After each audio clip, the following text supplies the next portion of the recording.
With the release of Spider-Gwen last week and the relaunch of Batgirl back in October, it looks like Marvel and DC have finally targeted a demographic that has eluded them for some time. Teen girls. Now, I can't say for sure that teen girls are definitely reading these series, but either way, everything I've seen online is that these books are critical and commercial successes. Everybody seems to be behind these titles regardless of age, gender, or whatever. They're hip, they're fun, they don't speak down to their audiences, and they don't present themselves as something more serious than what they actually are. So everybody's digging them. Except me. But that's okay.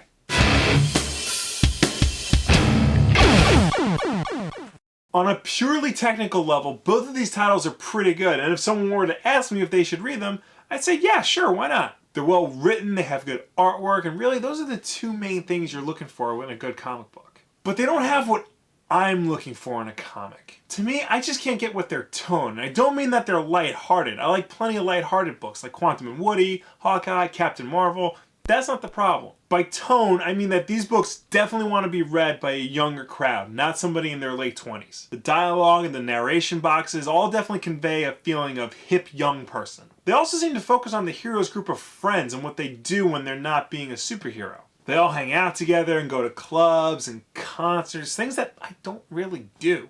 And Batgirl specifically uses a lot of social media in her book. She's on Tinder, for God's sakes. Or Hooked, as they call it. I don't think this was intentional by the creative teams, but it definitely feels like I'm not supposed to be reading these books. Which is odd, because I love Tiny Titans, and that definitely wasn't written for me. But I think that works, because that book contains a lot of references and in-jokes that only a diehard comic book nerd would understand.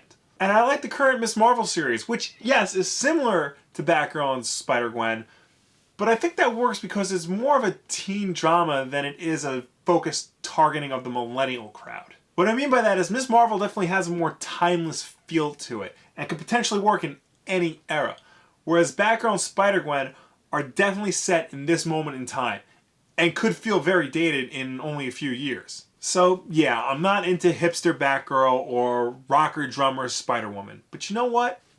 That's okay. I understand these books aren't made for me, and that's fine. I'll go read something else. They're not replacing any books that I do like. Okay, yes, technically hipster Batgirl did replace the Batgirl story I did like by Gail Simone, but you know what? I didn't finish reading that run, so I can always go back and finish it and still enjoy myself. And besides that, there's Batman, Daredevil, Ninja Turtles, and literally hundreds of other books that do appeal to me. But these books appeal to other people, and you know what? That's great. The more people reading comics, the better. That's not a bad thing. It's definitely been made clear that even though a lot of people are really into these books, they're not replacing what the traditional comic book reader is used to. Now, both publishers will be releasing books in the future in a similar vein to this, like the upcoming Black Canary book and The Return of the Runaways. And I'm more than okay with that. Hell, I may even like them more than I do Batgirl and Spider-Gwen. All I'm saying is that these two books prove that there's room in the comic book industry for more than one type of story. And if you're upset with that, go read something else. I highly doubt you've read every single Barbara Gordon story there is, so go start hunting down those books if you're not liking the new direction. What do you guys think? Do you like these books? Do you think there's a growing trend or conspiracy happening? Let me know down below or anywhere on social media. And as always, like if you like, subscribe if you really like, share this video with your friends. Thank you very much for watching.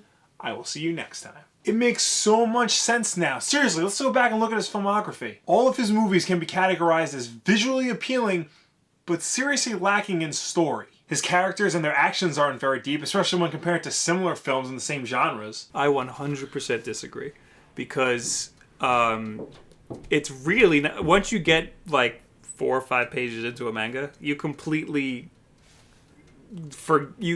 go with it. You're completely in it now.